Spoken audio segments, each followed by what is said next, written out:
Jack.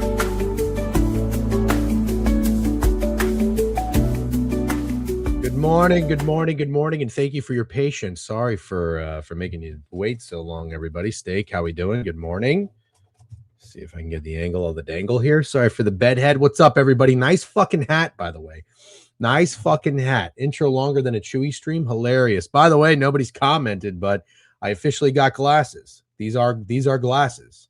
You literally gave everyone 11 seconds. You gave them a 10.5-minute intro. Came on for 11 seconds, and you said, you're not going to say anything about my glasses? Comment on my glasses. All right, hold on. We can start over. Just kidding. Hey, whoa, look at those fresh new glasses, everybody. They are progression bifocals. Officially have bifocals. So I don't know how you do or don't feel about that. What does that say? Prescription. Yeah, prescription. No, those were blue light. How many times? Nobody fucking listens. Nobody listens. Fire whiteboard setup, DJ. Thank you. It's brand new. I appreciate that. How's the audio? Are we good? Do I sound okay? You there? I'm there. I'm not answering any questions about your fucking audio. I plead the fifth. Next question. Okay. All right. Well, good morning to you as well. What does this say? Following up. Okay. Just pulled up. Are those new glasses? Yes. Thank you for noticing. Those blue light glasses really protected the eyes. Yep. He will still need a magnifying glass. So this is interesting. So the bottoms, these are progressions. I'm farsighted. So from far away, I see everything fine. Close up, I can't see shit. So down here is really where the prescription is. So like I try to like look down. They said, no, you're supposed to keep your head up and just look down like this. You see what I'm doing? Yep. You look crystal clear. Everything looks crystal clear. I can see everything so well. It looks magnified. You might need these, by the way. I don't know if you're paying attention because you do what I do. You're like over here squinting at everybody commenting because you can't see shit. I put these on. It's like the words are right in my face. Yeah. It's kind of amazing. I'll go blind as a bat before I wear those. Why? I'm just kidding, man. This fucking guy. You got stickers on your hat. You got fucking all sorts of Surfside peach raspberry bullshit, but you're too cool for prescription glasses. I would rather be Stevie fucking Wonder, dude. I'll tell you what this reminds me of. This reminds me of when all those tough guys were like, I'm not going to see the Barbie movie, but they would go see fucking Ant-Man 2 and the Wasp. Like, yeah, that's. I am not a tough guy whatsoever, but I didn't have any interest in seeing that movie. No, I know you did. Did you see Barbie? No, I think maybe I saw some of it after it came out in theater because I do have a 7-year-old daughter. Oh, it's good. Yeah. Come on. You didn't watch it then. You didn't watch it. Who watches some of Barbie? I don't know. Yeah. I'm a glasses guy, actually. Yep. A lot of eye jokes today. DJ, we have early puck. Oh, do we? Okay. Anyways, well, we'll get right into it. We won't fuck around again. Sorry to keep you waiting. It was a very, very corp day. I have Tuesday mornings on my corp calls. It's the last one of the year. It took a very long time. And then we had to get Mojo situated, which also takes some time. But appreciate your patience. Sorry for the long intro and the long wait, but we're here. Everybody's in. We got a packed house. We're ready to roll. Got a couple sub bangs. Let's shout them out. Crutch Bets. Carter C with some stream streaks. Appreciate you guys. Boston Sports Dork hit 50 stream streak. Elite Gambino 40 months. 40 months? No way. 40 months? W Elite Gambino. I want to be very clear though, just so you don't keep saying thanks everyone for your patience. Nobody was patient, and I wasn't patient either. I kind of felt like the chat, but the chat was going crazy. They were not patient. Okay, well the chat's gonna have to shut the fuck up. Yeah, exactly. But stop thanking them for their patience. Okay, I won't thank you for your patience, but you stuck around. We have 103 people in Twitch, which is very kind. We've got 40 in YouTube. So I guess I just assumed if they're still here, they were patient. But they like the bitch. Who doesn't like the bitch nowadays? So I understand that. Well, thank you for staying and bitching. Ramble with a sub bang, 30 months. Appreciate you, Ramble. Hype train level 1 is in effect. Steak, we've got an agenda today. We've got an agenda. What is that agenda? Why don't you tell the people?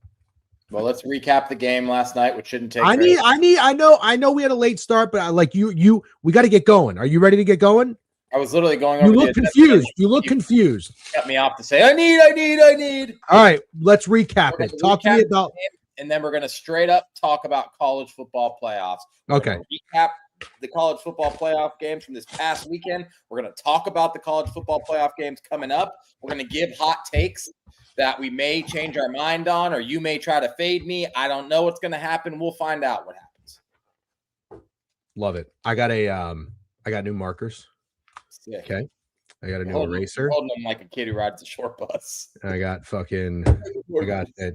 See, Brute, do me a favor. Suck my ass. You're pissing me off this morning. I had an hour fucking corp call. Had to get the fucking dog ready. We're here again every goddamn day. Just battled a fucking cold that we pushed through. Steak leaves tomorrow. Okay, we're doing this for you. And on that note, you're pissing me off. You're pissing me off.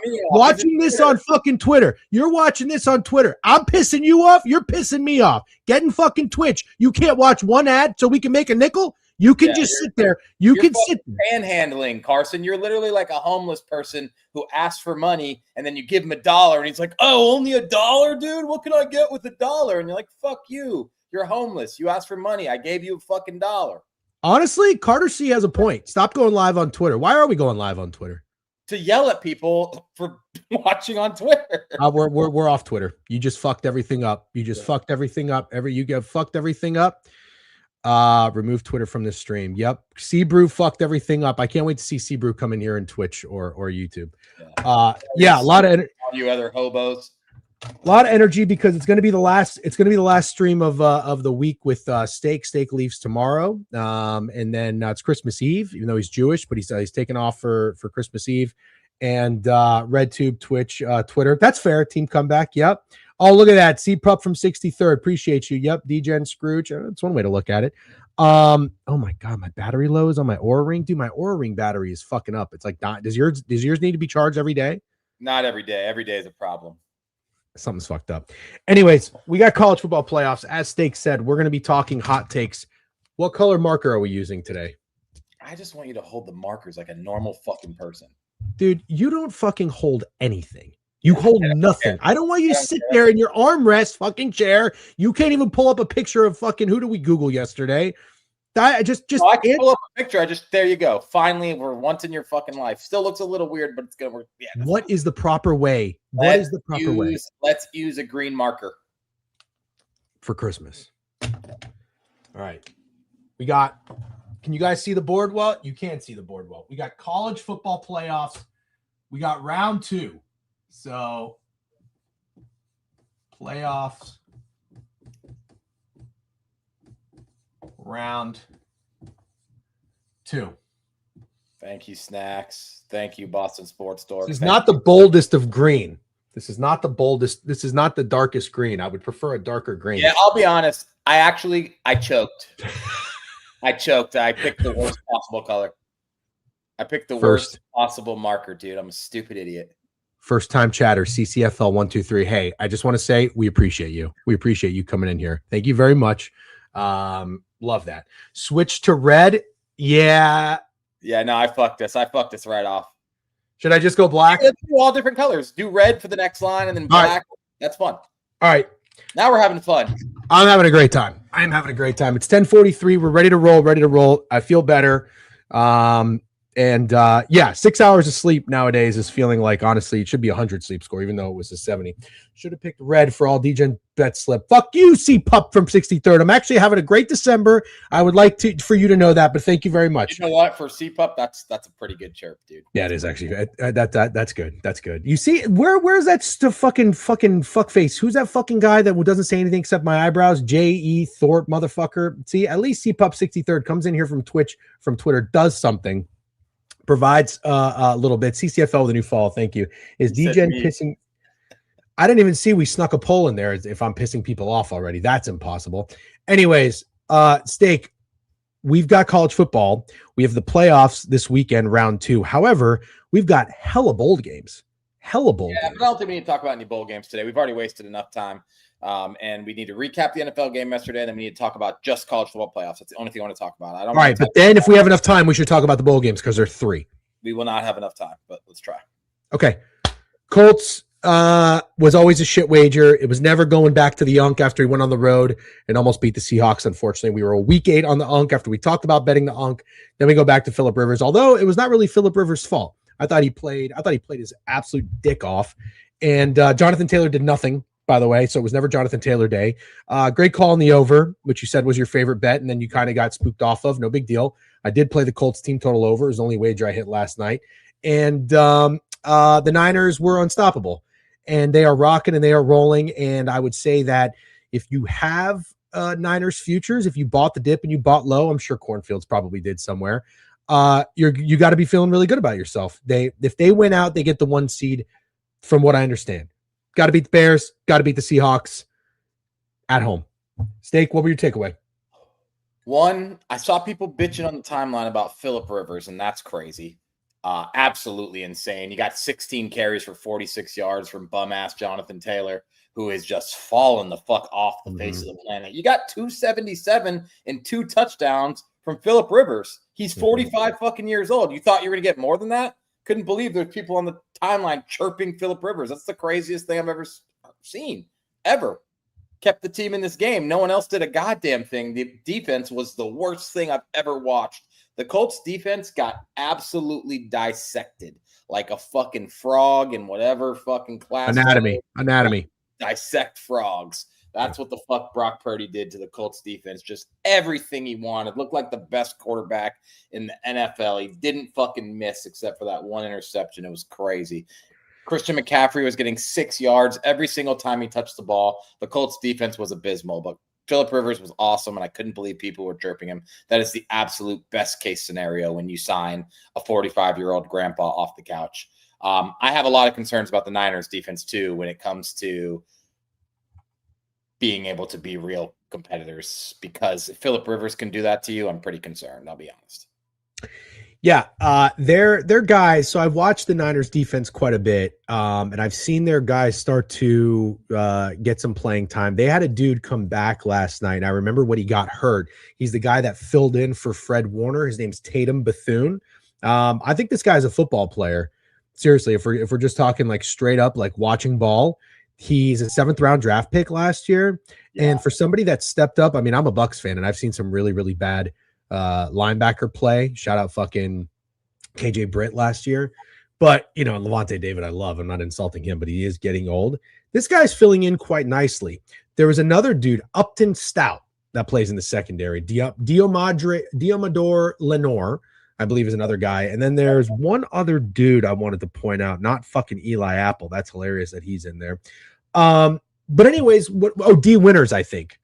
These guys are getting better as a unit. But I'm with you, Steak. I was thinking the same thing.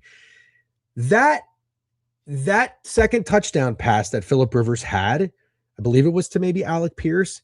That was pretty good. Both were to Alec Pierce, yeah. That was covered pretty well. It was kind of a duck of a pass. It was just sort of a really good catch. So I was thinking to myself, I'm like, man, Rivers has got 270-something passing yards. The Colts put up 27 points. I want to shit on the Niners defense because you shouldn't let the Colts score 27 points with Phillip Rivers.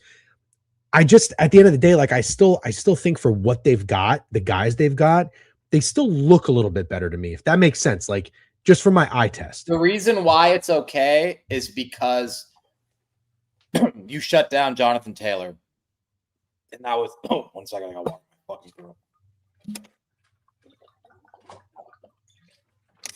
Awkward timing. You shut down Jonathan Taylor. That was obviously your main fucking goal the whole time. And then you're like, okay, if Phillip Rivers beats me, you let Phillip Rivers beat me, but it didn't happen because Brock Purdy literally couldn't miss. And every time it looked like the Colts were going to get close or be competitive, Brock Purdy led another scoring drive. So, like, I won't completely shit on the defense, but I never thought it was possible that Phillip Rivers would have damn near 300 yards and 100 passer rating ever in my life.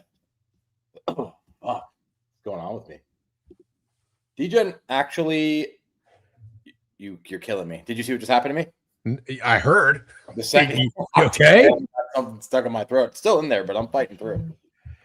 Yeah, this is actually kind of funny. There really is something going on with me as a mush. Like this is real. This Gavin guy was hitting. I know, but should you be tailing first touchdown scores? Because it's like sucks for you because you're gonna get called a mush and you're taking plus 1,500 bets. You know.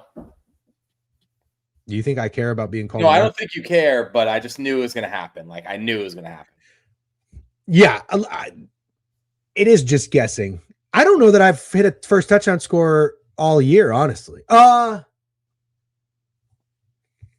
No, I've bet touchdown scorers who have scored first. I have not hit a first touch. I'll search my Pickett. I'll search my Pickett. This is the beauty of the Pickett function, by the way. Download Pickett, use our promo code DJ when you do.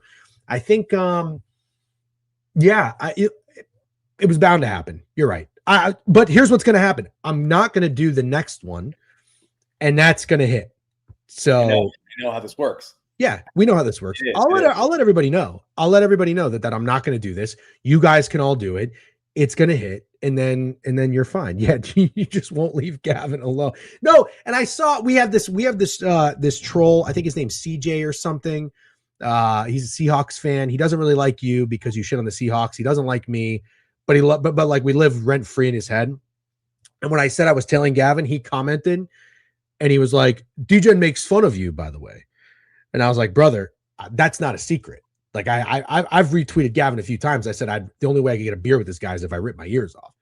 You know what I mean? Like Gavin's followed me when I've done his first touchdown score bets. But I told you, I actually started listening to a little bit of his show. I forget what it's called, Hold the Phone or some shit. No free ads. He actually knows ball. Like he knows ball. Yeah, I mean, I don't know shit about him. I've seen him on TikTok. I know that he went on an insane run. Like I was watching during Thanksgiving and around then, and he was hitting every single bet, dude. He was hitting everything. I can't stand the way he talks, but again, I think he's probably a nice kid. Doesn't seem like a bad guy.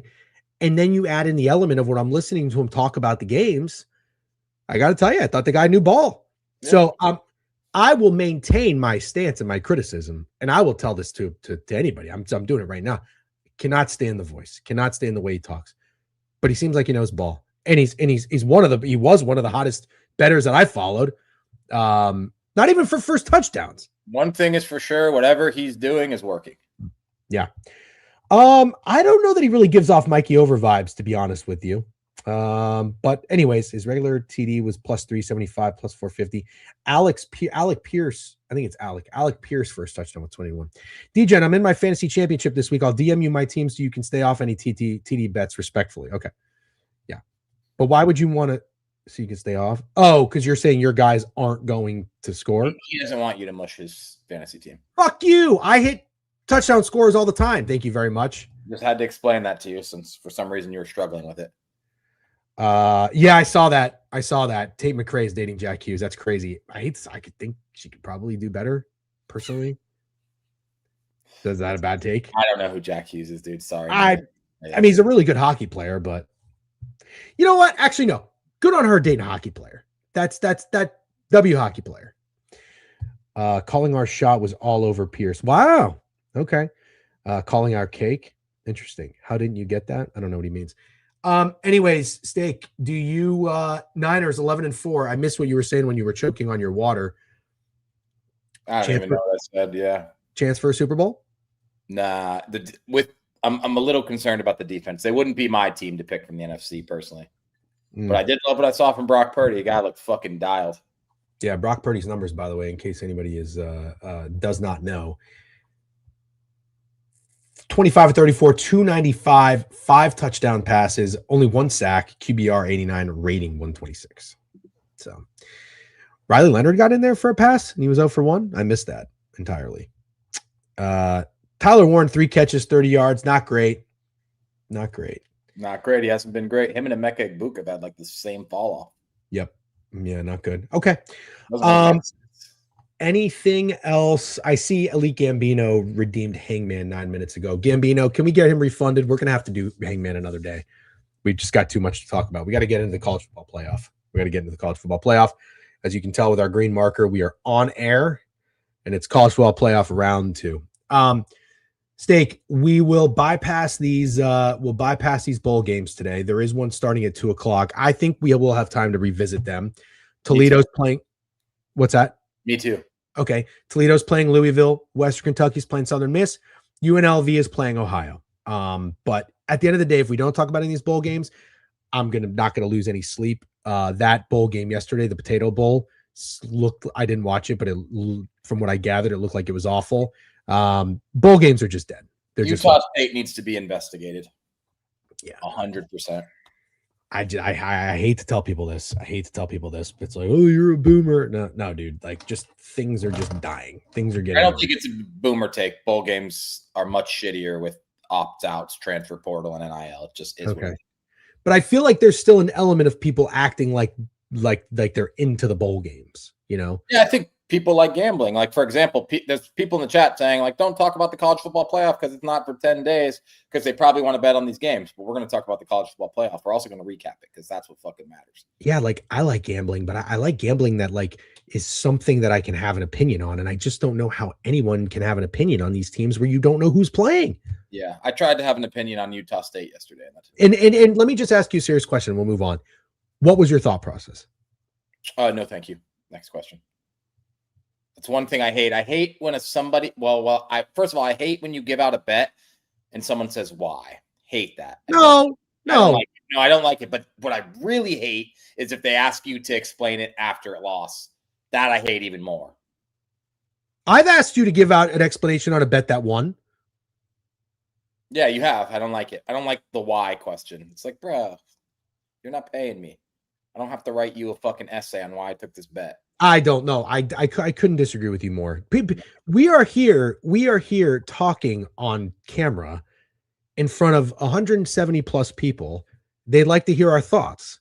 If you just here, they'll hear our thoughts. Not on Twitter. I'm not. Yeah, no. No,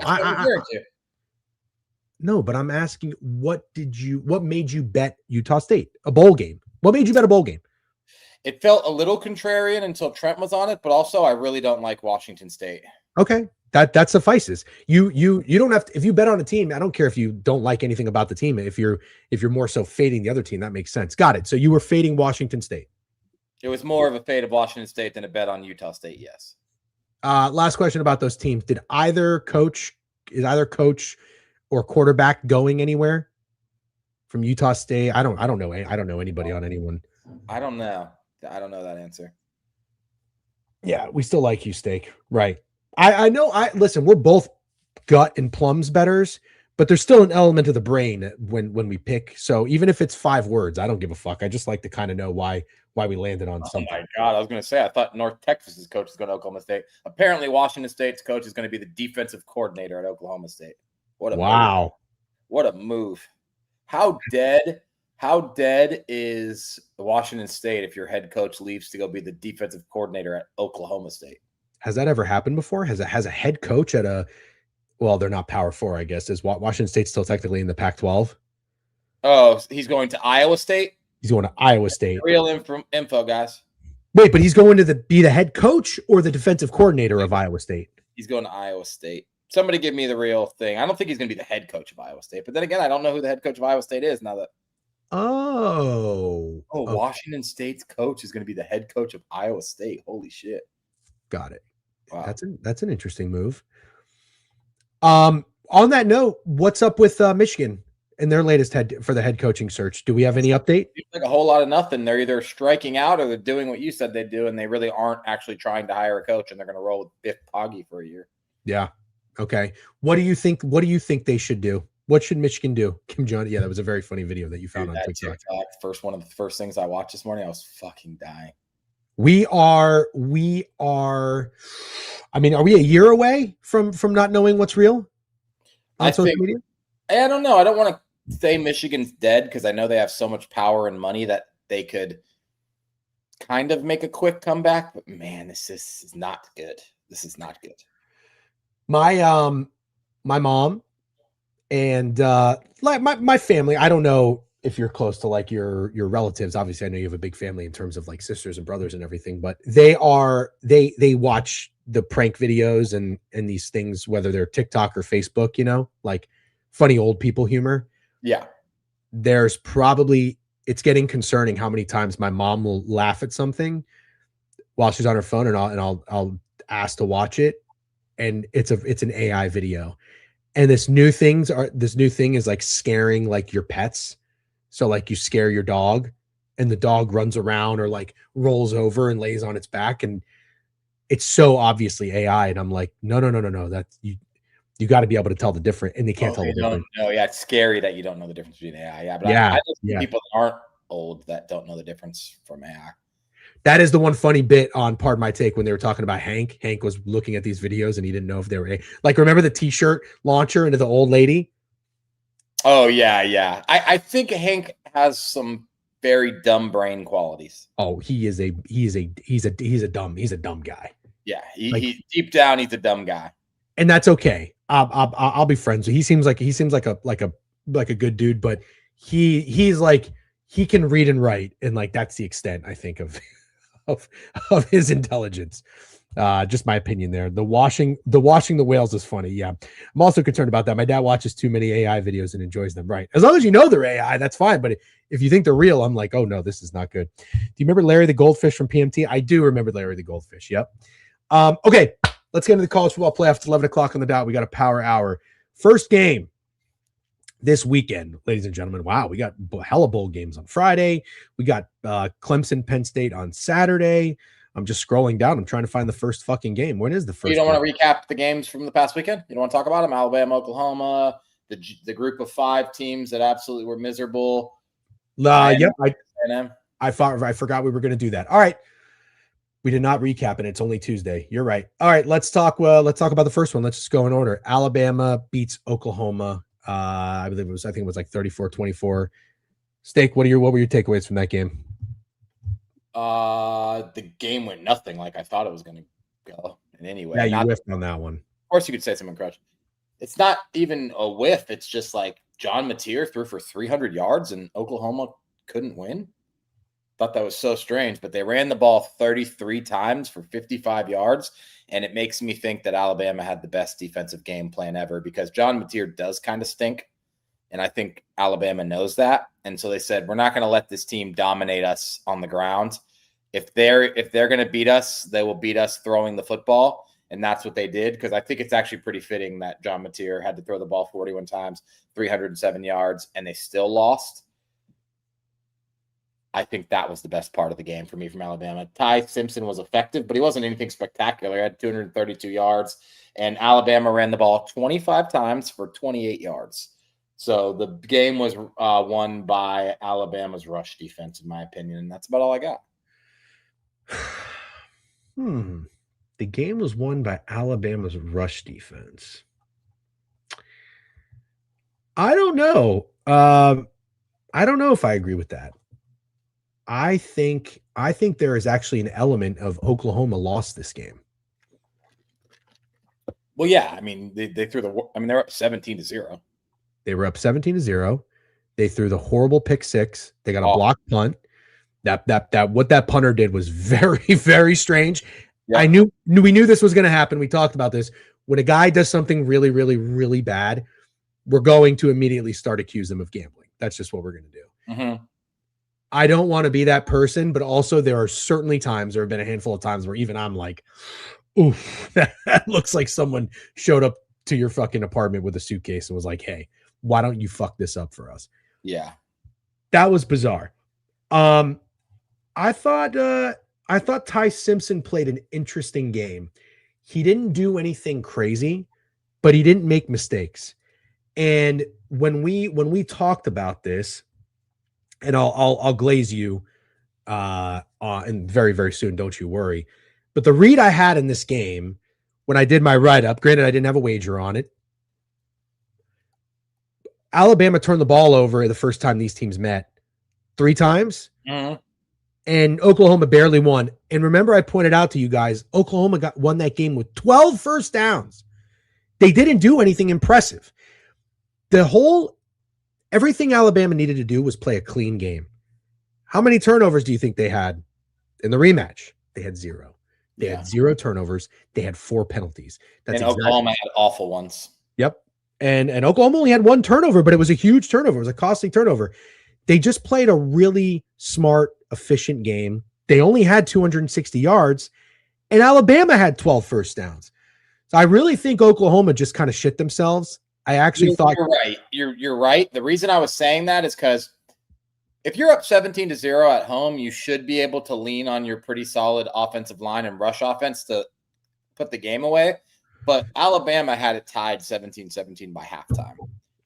Yep. Well said. How did they do that? Because John Mateer threw a fucking dog shit pick six. It's just It's crazy. He I, stinks. He I, stinks. I think, and the last thing I'll say, and we can move on. I think Kalen DeBoer has to get some credit for this. I think he coached them well enough. Again, playing a clean game, not making mistakes, not panicking, down 17-0.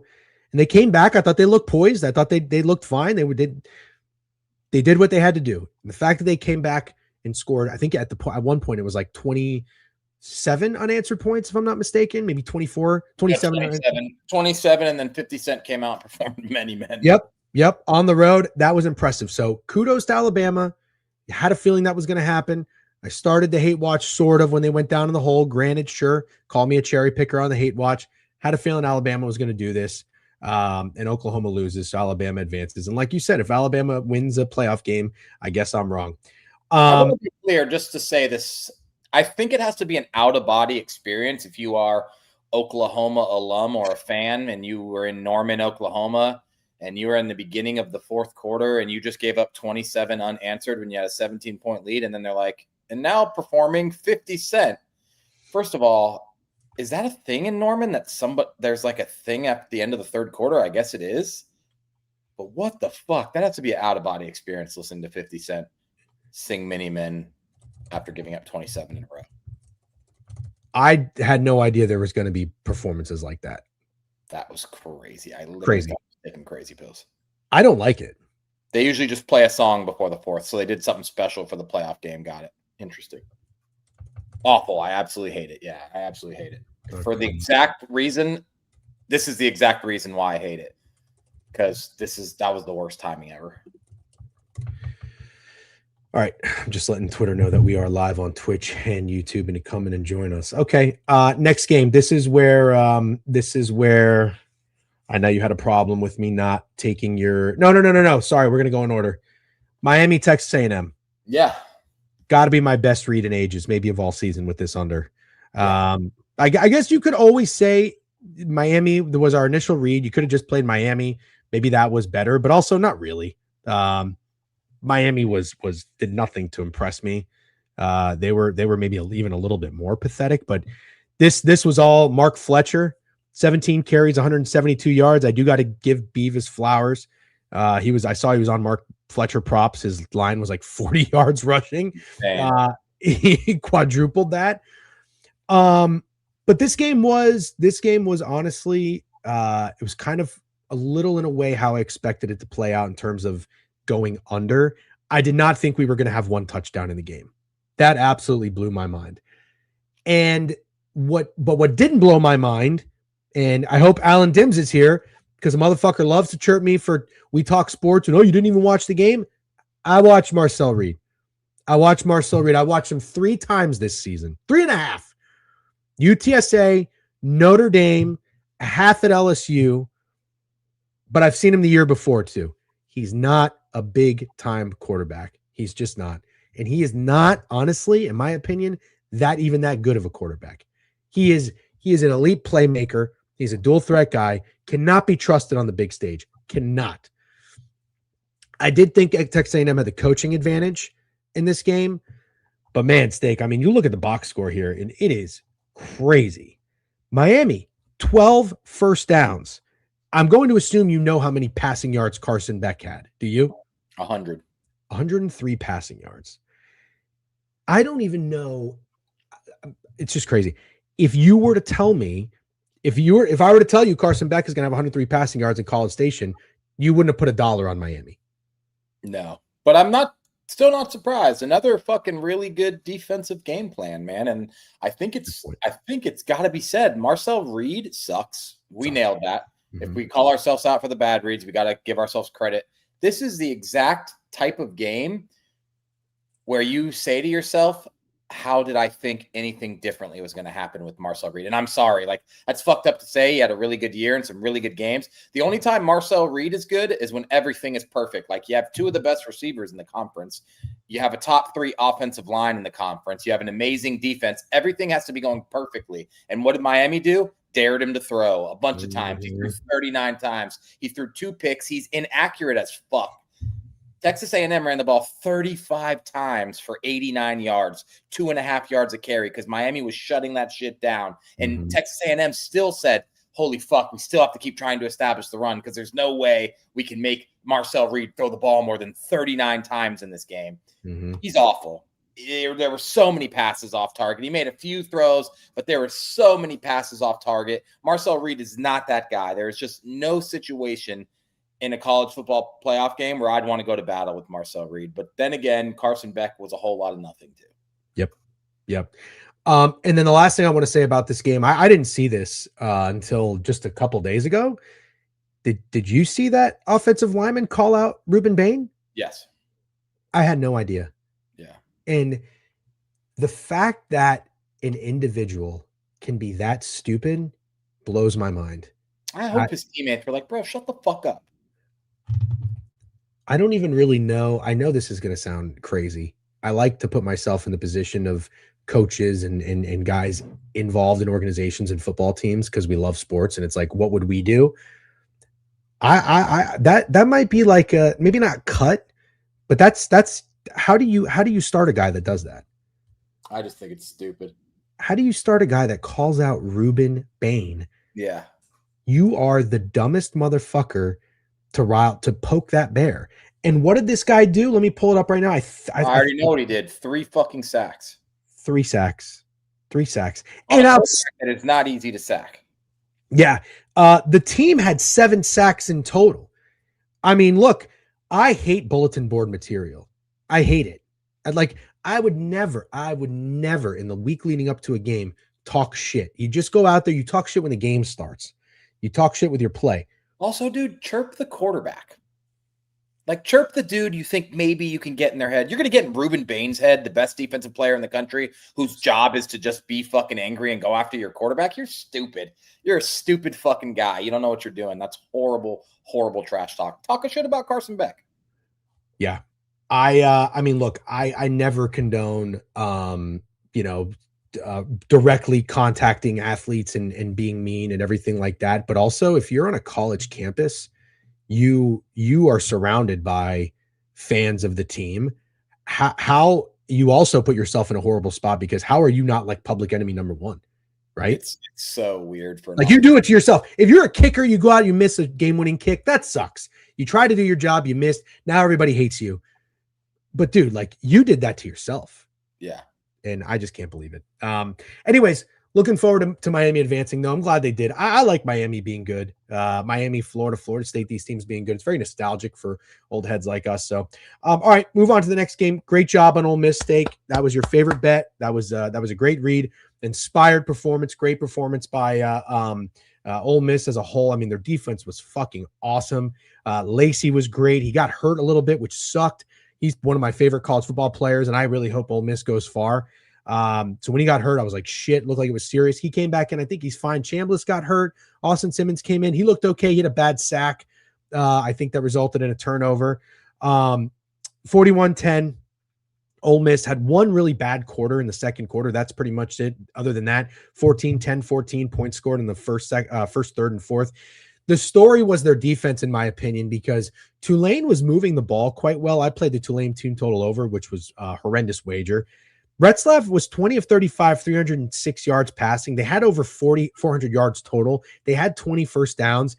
They got stalled in the red zone. They had a turnover on downs. I'll never, ever forget for the rest of my life how awful their tush pushes were. They did 2 tush pushes back to back on third and fourth down. They not only did they not get a yard, they didn't get an inch. I never seen that in my life. I don't even know how it's fucking possible. But for the most part, I thought Tulane played a pretty good game on offense. They made some plays. They moved the ball. They just couldn't do anything when it mattered. I think this Ole Miss team is a real problem and a real threat. What are your takeaways? I think you nailed it because if you don't watch the game and you see Tulane scored 10 points, you actually wouldn't realize how well they moved the ball. 420 yards of total offense. They moved the ball all day pretty much. But with that being said, they're still not a good football team. And I think this weekend was the death of the group of 5, just like last year when it was, Boise State gets a bye and everyone's like, that's kind of crazy. We need to fix that immediately. Tulane at 11-2 shouldn't be in the college football playoff. It just shouldn't be. They shouldn't be in the college football playoff.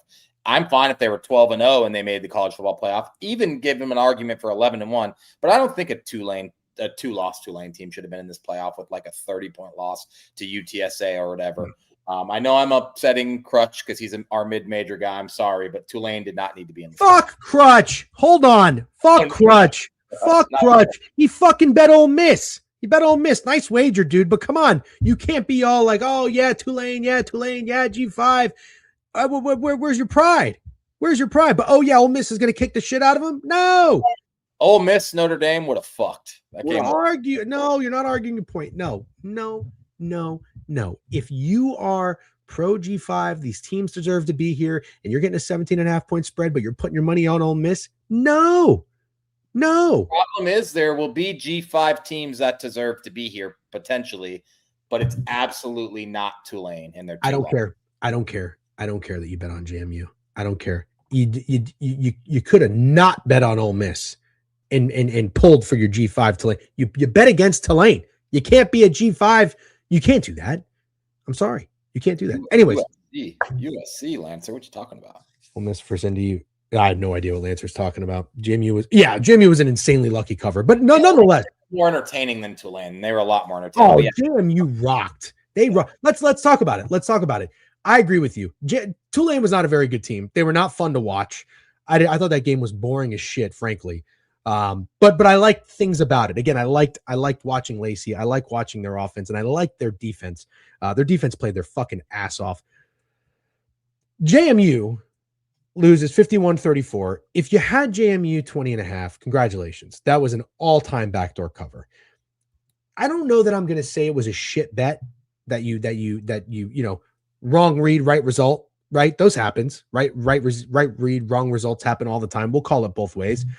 Because I thought JMU, even though they were getting their absolute dick kicked in the first half, what was the score? 34-6. Yeah. Their defense that's the problem. Their defense did not deserve to be on the field. Same thing with Tulane. Tulane's defense, Ole Miss probably should have put up more points than 41.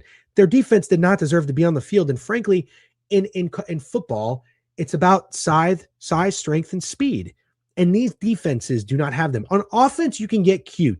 You can catch teams off guard. That's what JMU was able to do. Tulane was not. JMU on offense was calling fun plays. They were playing their ass off, and they ended up putting up 34 points. Congratulations to them for scoring 28 in the second half. But I'm sorry. It was fun to see them try and play hard. Did you enjoy watching Oregon score 48 points in 3 quarters? I didn't. Oregon, I mean, they simply didn't have the defense. You said it. They just were unstoppable. They had 200 yards, 8 yards of carry rushing, and 300 yards passing, 12 yards of pass. It was unstoppable. I want to give JMU credit. The play calling was creative. They went for it on 4th downs. You have to be aggressive in this type of situation, and they never gave up. They were so much more fun to watch than Tulane was. They still never had a chance. They probably should have lost this game by 50 points, honestly. Like, in all reality, James Madison should have probably lost this game by 50 points, but they didn't, and they were fun to watch, and they made the second half enjoyable, and I give them credit. I don't think they deserve to be here either, to be honest, but it's crazy. I give them credit for, I mean, it was the first half was absolutely insane. There was a 56-yard rush, a 46-yard touchdown catch, a 40-yard. It happened right away. Hitting that JMU bet was the luckiest bet I've ever hit in my life. And I don't think you necessarily said it wasn't a bad beat, but I just want to be very clear. It was a bad beat. They went 99 yards at the end of the game to cover the spread. It was fucking insane. Yeah. Oregon took their foot off the gas for sure. They were playing a lot of prevent defense. I don't know. I think maybe the starters were in there. Crutch is upset. I might be fully out on DJ. He acts like he's never been against someone or something he roots for. You didn't need to bet on them, but if you bet against them, you are saying that Ole Miss is going to beat the piss out of Tulane.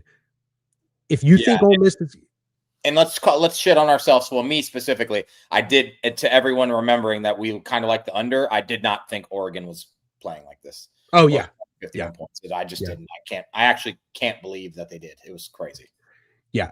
Listen, if you. I get it. I get it about G5. And I know Crutch is a passionate G5 guy who will still put his money against them. But I just think that if you're if you watch this game, and even though JMU was so cool and such a cool story, what their offense did, what Oregon's offense did to JMU, and what Ole Miss's offense did to Tulane, I don't want to watch that again. I just don't. It's just Tulane isn't good. They're not good. No. I understand that. But also the point I'm making is this. When you have G5 teams come in and play Ole Misses and Oregons, their defenses don't stand a chance. Like, you get what I'm saying? If it's the 12-team playoff, everyone has to have some shot at winning a championship. You're playing two different levels. It's crazy that James Madison is in a tournament with Ohio State. Like, it is. I'm sorry. They got to figure something out.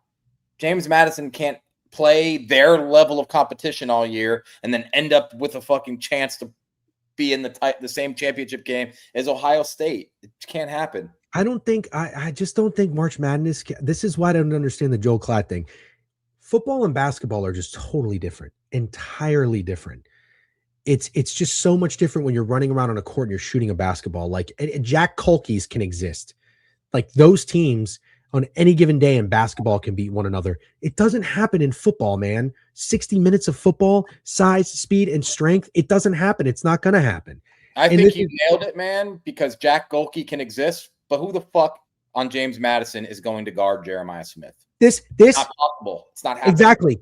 What JMU's offense did is probably the best any other small school will ever do, and they still didn't stand a fucking chance. They didn't stand a chance. And you're going to sit here and tell me Oregon didn't take their foot off the gas? I know everyone's like, oh, Dan Lanning loves to run up the score. Even Dan Lanning didn't want to run up the score against James Madison. He didn't, bro.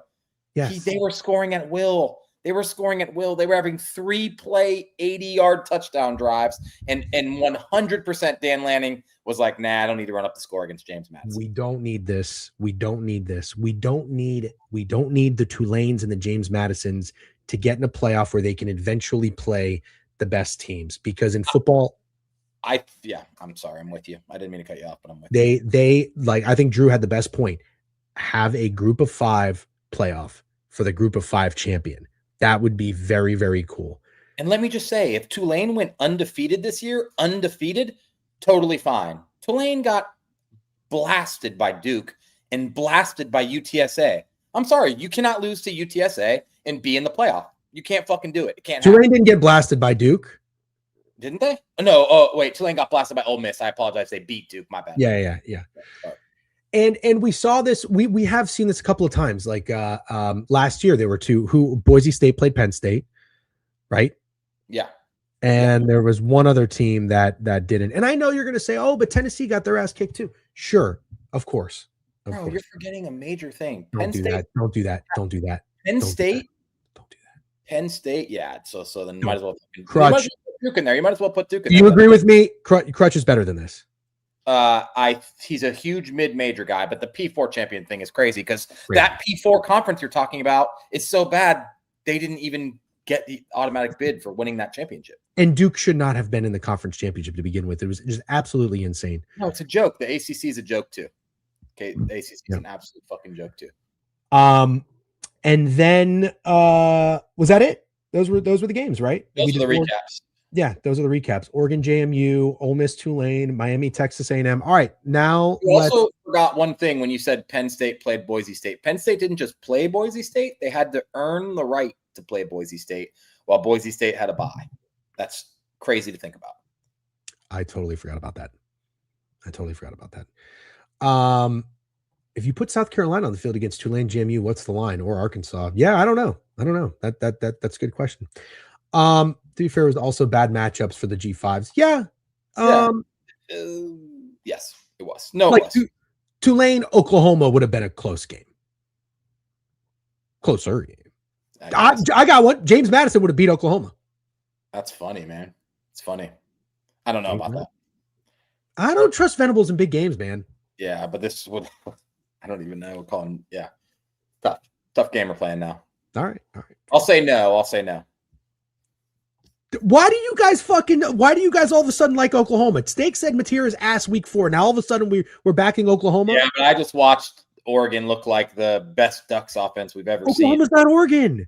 Yeah, I know, but they're not Oregon. You're 100% right. They have nobody. That one guy, Deion Burks. Probably do plenty of what Oregon did, specifically running the football.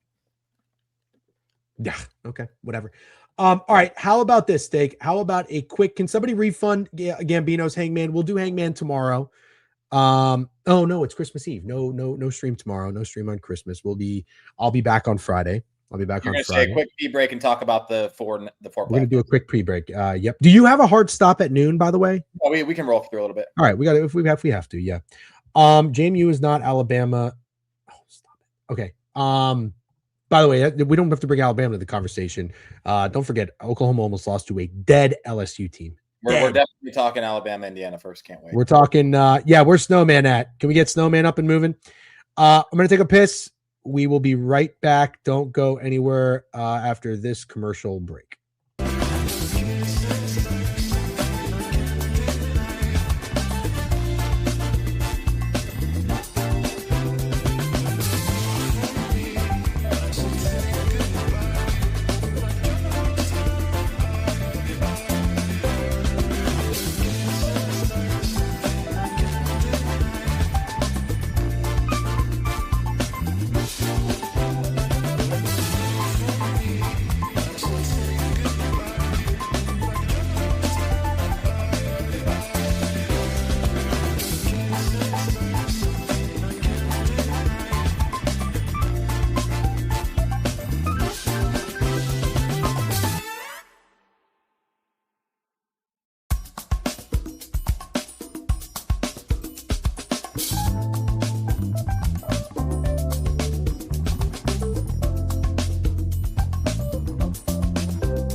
Who's singing along right now?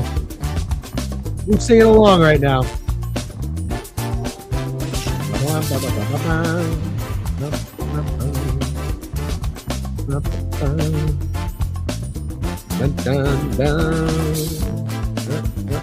Everybody sings along. I got a great comparison, by the way, Steak, for what Crutch did. You ready for this? I just thought of it when I was taking a piss. Crutch, basically what he did is, you know how there are people who make arguments of like, oh, the best college football team could beat the Raiders. Yeah, the Raiders. Yeah. Yeah. Yes. So then it's like Ohio State plays the Raiders, but then he bets on the Raiders. I think the fact of what you just said is actually so true when you consider the fact that these guys are literally getting played. They're transferring to new schools. It actually is kind of like becoming that. Like James Madison beating Oregon is almost the level of conversation like Ohio State beating the Raiders. Yeah. It's starting to become that way. The college football is becoming a mini NFL. Let's be honest. It's not a song. It's a tune on a site by like a guide made it. It's copyright free music. You're not going to find it. Dude, stop. What are you talking about? They could play 500 times. That's our point, though. That's our point. I'm just saying, if you think the G5 belongs, but then you bet against the G5, it's a little hypocritical. What did I say? A little shoot 'em up? I thought what I said made perfect sense. I don't know what I think little shoot 'em up misinterpreted. Portland plus 1.5, D-Gen. Yeah. You're freebasing bullshit. They're playing the Magic, in case you're wondering. The Magic lost by 23 to the Warriors last night. I believe the Blazers also played. Yeah, they did. I don't think they are, though. Shoot 'em up. That's what I said. What are you talking about? Shoot 'em up? Neither of us do. It was a comparison for Crutch being a G5 lobbyist and then betting against G5. Oh, I have another one. It's like you saying, oh, this high school athlete could play in the pros. And then the high school athlete plays in the pros and Crutch takes his under. These are good. These are good. I keep going. I'll leave Crutch alone. I love Crutch. You know that. I'm just saying, if you're such a proud G5 guy, it's crazy to bet against them. And the comparison Notre Dame is terrible. I'm not like a end-all be-all Notre Dame guy. They're certainly capable of losing. Okay. Let's get into it. Week 1. No, I'm sorry. Week 1. What am I doing? Round 2 in the college football playoff. When are these games? Wednesday, December 21st. Is that right? Wednesday, December 31st. Oh, yeah. Duh. Sorry. That was stupid. Wednesday, I got glasses and I can't even see. Wednesday, December 31st. Here are the matchups in order: Miami, Ohio State, Oregon, Texas Tech, Alabama, Indiana, Ole Miss, and Georgia. Ooh, baby. Cannot wait for these fucking games. No, come on, Chris. You can't really say that. It was the luckiest cover of all time. You could say they covered. Sure, they covered. They had no chance to ever win the game at any point. JMU was awesome. They were even though they were losing 34-6 at halftime, they were fun. They were fun offensively. They played their asses off. They called trick plays. I got no beef. DGen got to say to love the flow, keep this look going. Thank you. I did absolutely nothing, but I am going to continue to grow the hair out. Thoughts on USA? Yeah, I haven't read into it. I don't really know who's at fault. I guess maybe it's a little bit of both. I think it sucks. I think it absolutely sucks. Notre Dame is not going to play USC anymore. You said it, and now I'm going to hold you accountable. You said Notre Dame doesn't want to join a conference because they play these games against USC and Michigan. Now they don't play either of those teams anymore. Join a fucking conference. It's time to join a conference. Yeah. USC is at fault. That's kind of what I saw, because I saw that Keyshawn Johnson was very critical. He's saying the AD is not a Trojan. He doesn't know what's going on with the program. They're hard to support. I mean, I totally agree. They're a fucking joke, but I've always said Los Angeles is not a fucking sports town to begin with. But Notre Dame is fucked. They're fucked. All their old rivals stink. The only one they had left with some dignity was USC. So now if USC is gone, you're right. They're fucked. Yeah, USC doesn't need Notre Dame because USC is in a conference, Wild Bill. That's why. That's a good point. That's a very good point, Wild Bill. ND wants an easy schedule now join a conference. Right. But dude, even if they have an easy schedule, look, the easy schedule kind of fucked them because they lost to the two competent opponents on their schedule. So what if that happens again? What if they have one team that ends up being really good and they lose to them? It doesn't matter if you have an easy schedule. You can't be you need to be in a conference like that. Like Indiana. Indiana's in a conference. They play one good team all year. Sorry, Snowman, that's the truth. And then they schedule their out of conference opponents. Now they're going to be nobodies. Yeah, so, you should join that exact same conference because you're right. The Big Ten is full of weak ass teams. But there's a couple good ones, and you should join a conference and play them. The only objection in the past was so that Notre Dame can continue to play its rivals: Michigan, USC, Stanford, Michigan State, Boston College, Navy, Purdue. All of those teams basically suck now. Yeah, I know. It's just funny. I know that they used to be respectable programs, so I'm not giving you shit. Hilarious list of teams now that Michigan and USC are out. It's just poop ass and poop. Yeah. No, it sucks, and I think they're going to have to. And I think honestly, if you're Marcus Freeman, you need to tell them to, because you don't want this to happen again. If not, I would say fuck it. I'm going to take an NFL job. By the way, on that note, do you think if you were Marcus Freeman, would you take the Giants job? Do you think the Giants is a very appealing, attractive job in the NFL, or would you wait?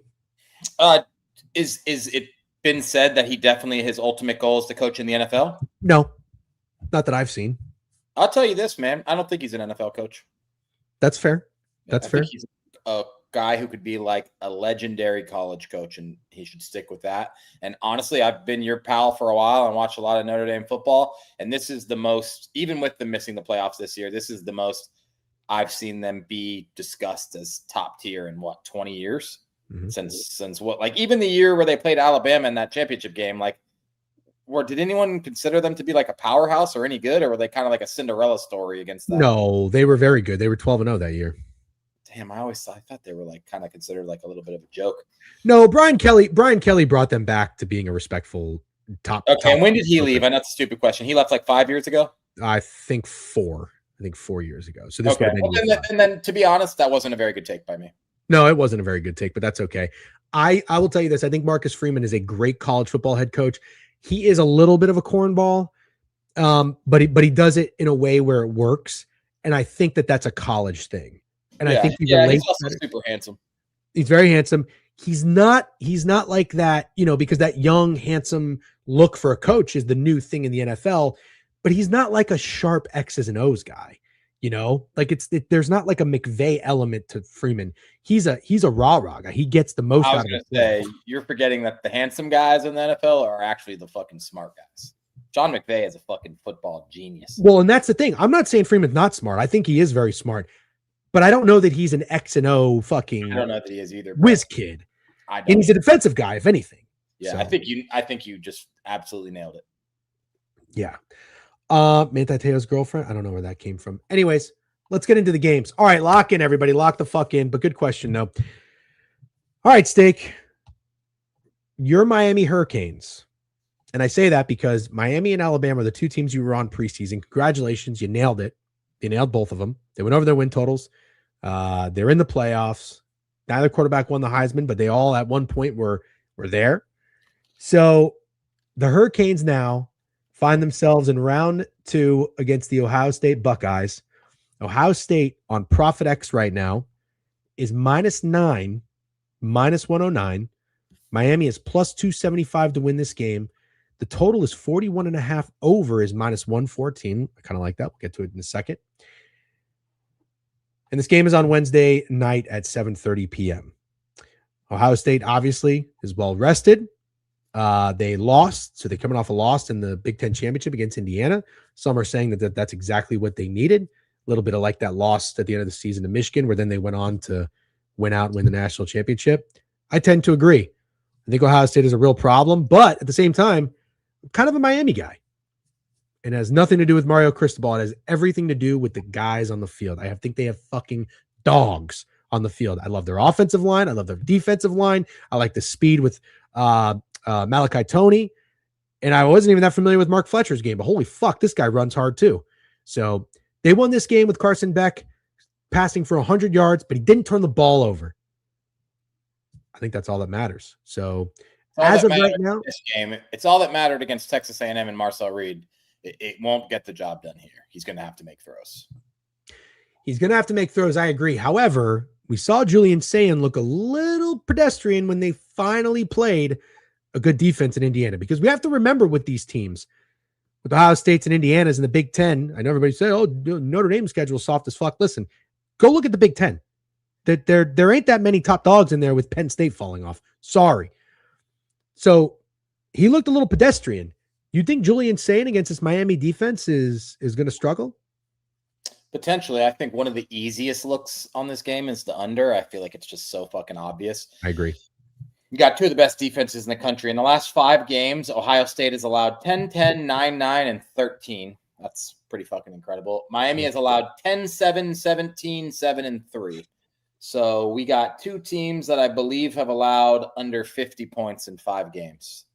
Regardless of who you play, that's pretty incredible. When you toss in the fact that Ohio State had a game against Indiana and Miami had a game against Texas A&M and Pitt and NC State, man, like those aren't good teams, but those are good offenses. So yeah, I'm really impressed by these defenses. I sort of want to square up and take the under. I saw someone say, "Get out while you can," with Miami, and I understand that thought process. I actually made a tweet while watching the Miami Texas A&M game where I said Ohio State's going to commit war crimes on whoever wins this game. And my football brain tells me that's what's going to happen. Now, the question is, do I listen to my football brain? It's the same football brain that really loved Ole Miss, but it's the same football brain that really liked Oklahoma. I don't know if I can trust myself. It's tough.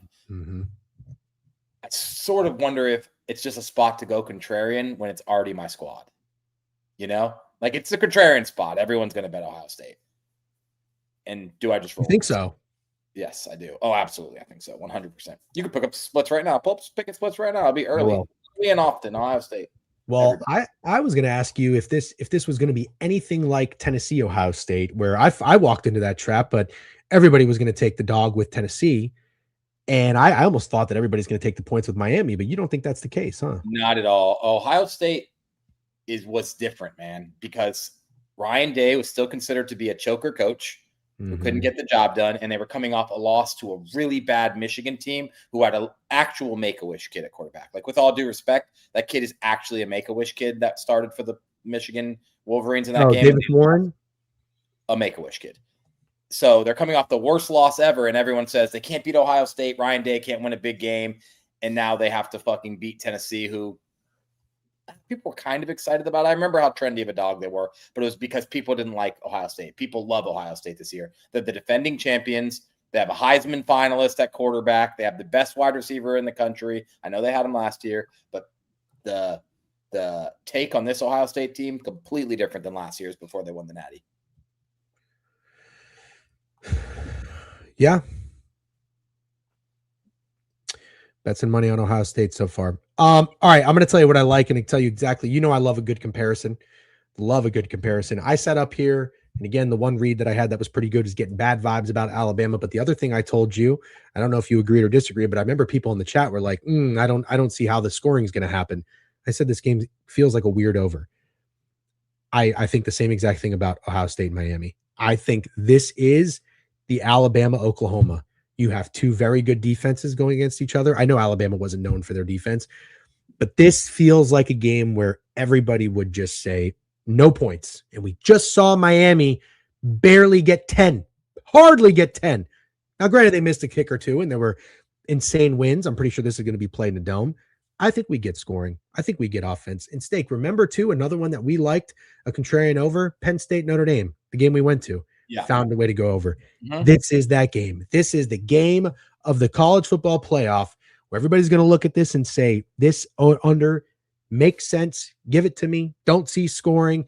And Julian saying and the Ohio State offense did struggle against Indiana. Somebody said it, and I don't disagree. Miami's defense is better than Indiana's. But I think you get a bounce back. That's what I think. I think you get a better showing and a bounce back from the Ohio State offense. And I think especially after they finally got tested. You finally got tested. That's what I like. Same thing with Carson Beck. Carson Beck went on the road in a tough environment, got tested, almost pooped his pants, had a diaper on, so nothing dribbled down his leg, which was great. He didn't step in it, and they survived.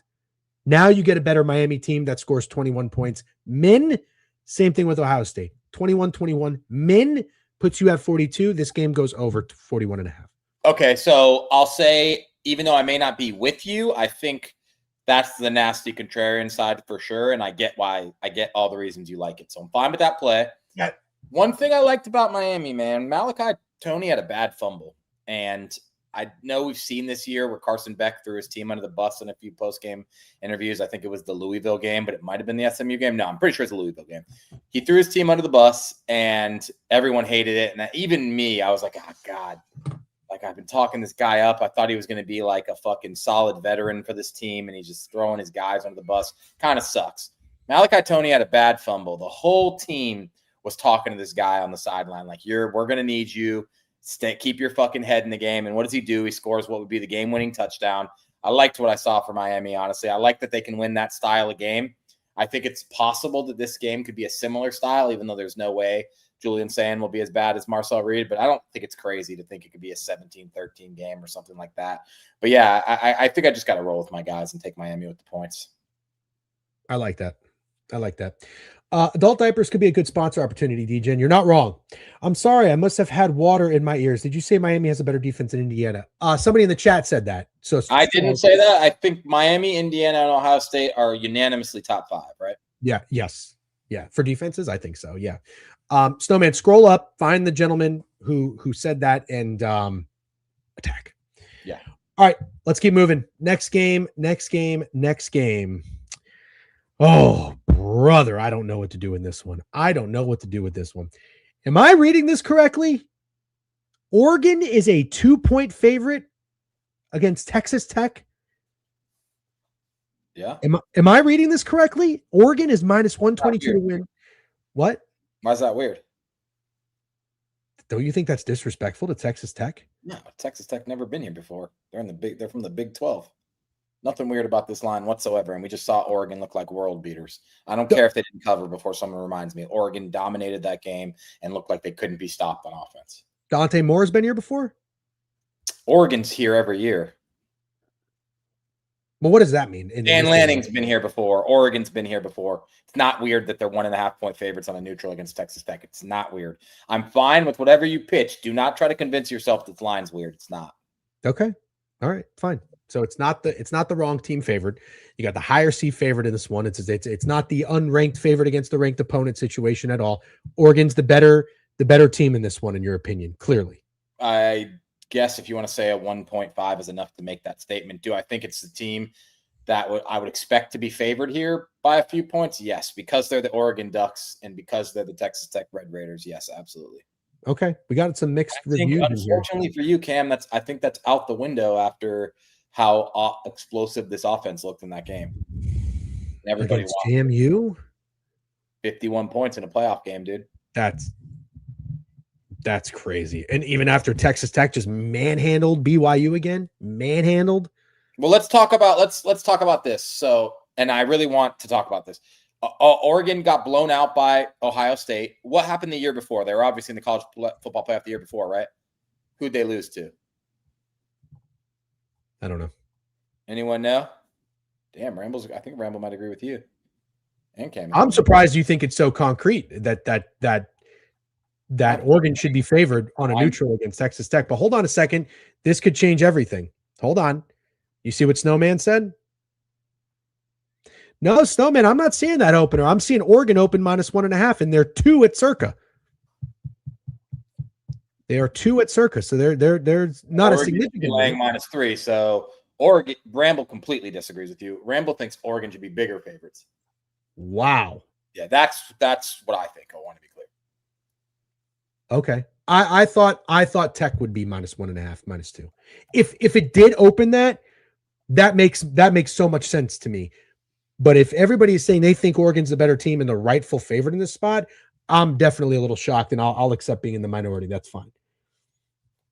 Got it. So this is the second year of the 12-team playoff. And the 4-team playoff, when Bo Nix was there, Washington beat him in the Pac-12 championship game. So they weren't in that playoff, and they weren't in the playoff the year before. Oregon. Wow. People think it should be short. Think that's just short. You think Oregon should be 3.5 on a neutral? Holy shit. I just think it'd be crazy if Oregon was at home and they were -5, 4.5, 5 against Texas Tech. I mean, Texas Tech is a fucking good team. Do you want to take a stab at the last time Oregon won a playoff game? Obviously, I know you're aware that these are just 4-team playoffs up until the year before last, but do you know the last time Oregon won a playoff game? No, I don't. Just 11 years ago against Florida State. And then they lost to Ohio State in the championship, it looks like. Wait, so Oregon lost to – didn't they lose to Auburn in the national championship? So Oregon lost – It says – Cam Newton, right? It says Oregon won a playoff game for the first time since 2014 when the Ducks beat Florida State in the Ramble, no. That's so long ago. That was like the middle of the season. Yeah, but what does that mean? I don't think what a team was laying 7 weeks ago necessarily matters to what they're laying now. It has to matter a little, man. It might not matter that much, but it has to matter a little. But no. They were laying 6.5 points at home against Indiana before Indiana won. Right. But what he's saying is you can't take the pre kickoff number of Oregon against Indiana at home in like week 6 and apply that to what Oregon is right here. You can definitely mention it for sure. I don't think that I agree. I totally agree. Indiana that means nothing. Disrespected at that point. Then what's Texas Tech? Who outside of the smart people like Texas Tech? After 12 weeks and a conference championship game, people don't respect Texas Tech? Nah. What did they have to do? They had to beat BYU again. Oregon had to beat James Madison. Yeah, Oregon had to beat James Madison for sure. They are a much more respected school from a much more respected conference. They're going to get more bets. Pull up the splits on this one. All right. This one is pretty even. 55%, 57% on the spread, about 50-50 on the ML. A lot of money on the under. Pickett Sharp's loving the under. Granted, there's only 771 bets. I mean, this is ridiculous. There's $29,000. Yeah, and anybody betting an under or this early is probably. My point has gotten line respect all season. Seeing a short fave is weird. 100% with you. 100% with you. I couldn't think of anything less weird than this line. Oregon was a 3.5-point dog in Penn State. That's getting line respect. When everybody thought that was the best team in the country. You're going to say no one respected Indiana, then you have to mention that everyone respected Penn State at that point. We thought that was the game of the year. Everybody thought that was the game of the year. Sure, everybody respected Penn. Then they won that game, so you're saying, oh, they lost to Indiana. Well, they beat Penn State in that game. I don't know that you can say Oregon got line respect all year if they were getting a hook on a field goal against Penn State. Penn State was literally like at one point the number 1 team in the country. Everybody's picked to go to the championship, dude, at home. That was favored on a neutral or a pick 'em on a neutral. Who would have been? Oregon in that game against Penn State when they were still considered to be the best team in the country by a lot of people. So you think that number is short, giving respect to Oregon? I think the number is giving respect to Texas Tech. No. In that scenario against Penn State at 3.5. I think it's pretty fair. I'd call that one pretty fair. I think the Indiana thing that you guys are saying makes sense. I get that Indiana doesn't really get respect, but I don't think this line's weird at all. Okay. All right. Fair enough. The line's not weird. So this is either respect to Oregon or it's disrespect to Texas Tech, in my opinion. Yeah. Or just a pretty fair line. How about that? No, I don't think that's fair. You got the 4 seed against the 5 seed, a conference championship who didn't win like on a fluke. They didn't win on a fluke. They are a conference championship that dominated their conference championship. Cam, what was the spread in the Oregon game last year against Ohio State? Why are we talking about last year? I want to know. You're talking about the 4 seed against the 5 seed. That's like the dumbest thing I've ever heard. Who gives a fuck if it's a 4 seed and a 5 seed? No one fucking cares. No. I don't give one shit. I understand that. But it still always looks a little, even in March Madness in the bracket when we do this, when you look at, the 9 seed is favored to go against the 8 seed, the 9 seed is going to be fake sharp. We talk about this every single year. Yeah, but then you just shit on Crutch or whoever was trying to compare basketball and football. And now you're trying to do it and it's irrelevant. It means nothing. Okay, fine. I'm talking, but to be fair, I'm talking about spreads. Yeah. I'm not talking about actual competition. It's not weird that the 5 seed Oregon Ducks are a 1.5 point favorite against the 4 seed Texas Tech Raiders. Okay, then fine. Then remove what I just said. A conference championship that manhandled a BYU team who some people are saying should have been in the playoff. Just so you know, 8 seed Ohio State was minus 2.5 against 1 seed Oregon in last year's game. Okay. And in that scenario, they were respecting Ohio State.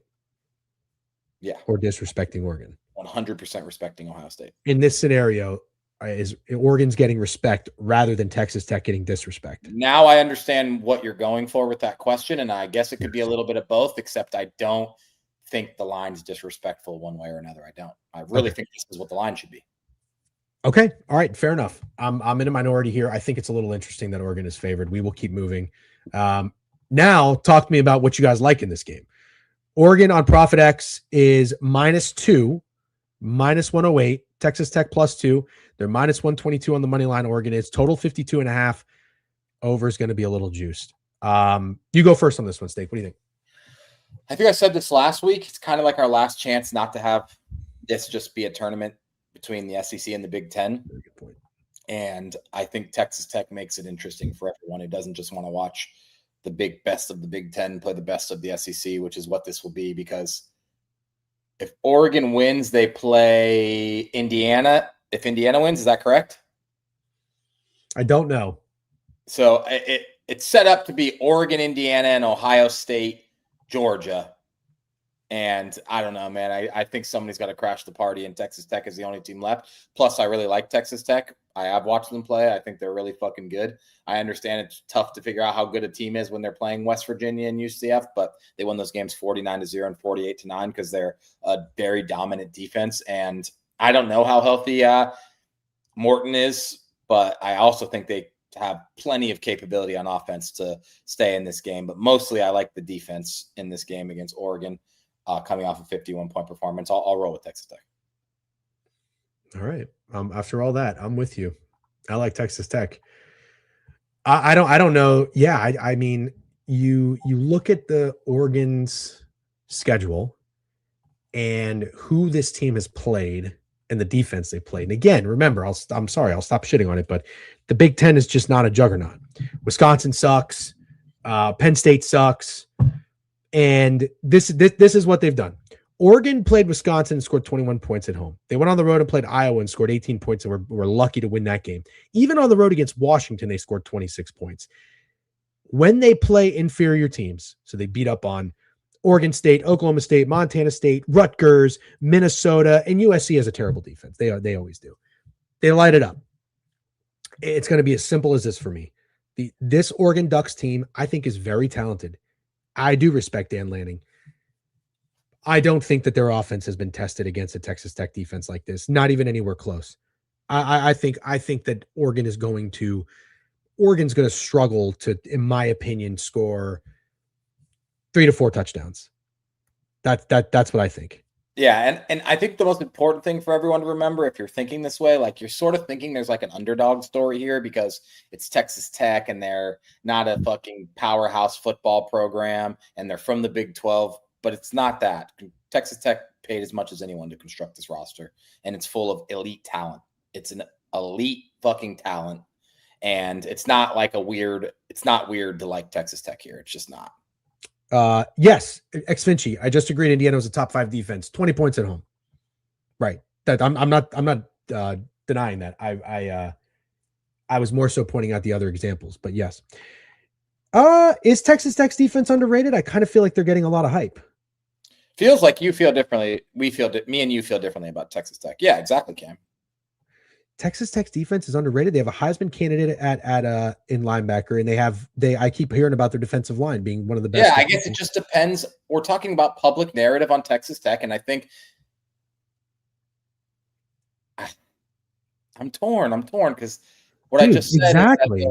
Yeah, I know. I just said that. But then again, I don't think anyone watches them, likes them, or is betting on them. Okay. That's the truth. I don't think they are. You're going off public perception.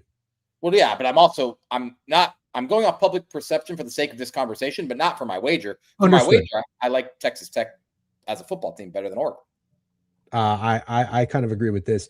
I'm almost wondering if we're getting duped, and the fact that Oregon is favored is a lot of respect to Oregon personally. If it flips dog to fave and I get these flashbacks from Oklahoma and I start seeing everyone in Texas Tech, I'm going to freak out. There's no big games. That's the thing, Ramble. There's no big games in the Big 12. That's why no one gives a fuck about Texas Tech. That's kind of what I was saying. No one cares. But look at Oregon's schedule. Yeah. Who does Oregon have? Still Oregon. That's the only thing I'm saying. I get everything you said makes sense. It's still Oregon. They got their weapons back. They scored 51 points in a playoff game last week. If it wasn't Oregon, I would get your point. But it's Oregon. We like them. They're flashy. They have the cool jerseys. They're fucking Oregon. I'm kind of in lockstep with Cam's money here. I'm shocked if people are sleeping on Texas Tech.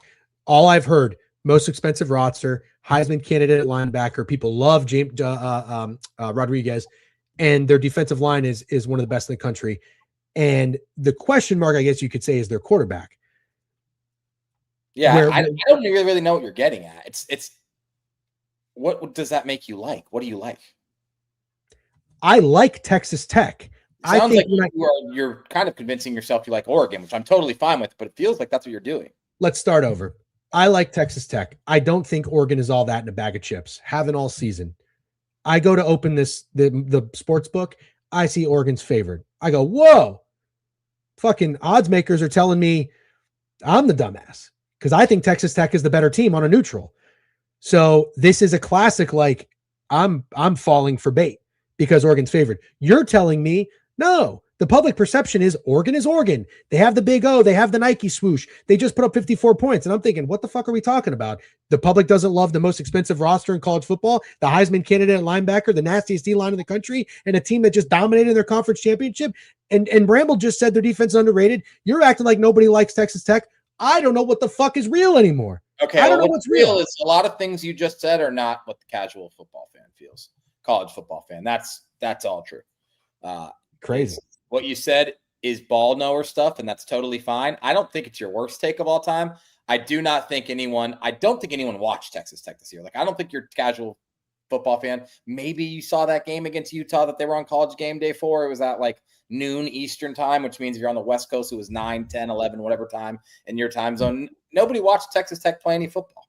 That's really the truth. And they're saying they played nobody. Well, they beat the brakes off of literally everybody. So it's like, I'll take that with a grain of salt. But yeah, I think what you're saying is not a casual, like, log into your sportsbook. You log into your sportsbook, bro, you're taking Oregon, I think.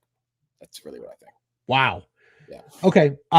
This is probably the most I've ever agreed with Cam's money. I was blown away. Everyone thinks Oregon is a fraud. Everyone loves Texas Tech. Seeing Oregon as a favorite blew me away. Let's mention, love Cam's money. He's my guy. I think he has probably in the 99th percentile of sports takes. He is an Oregon fan.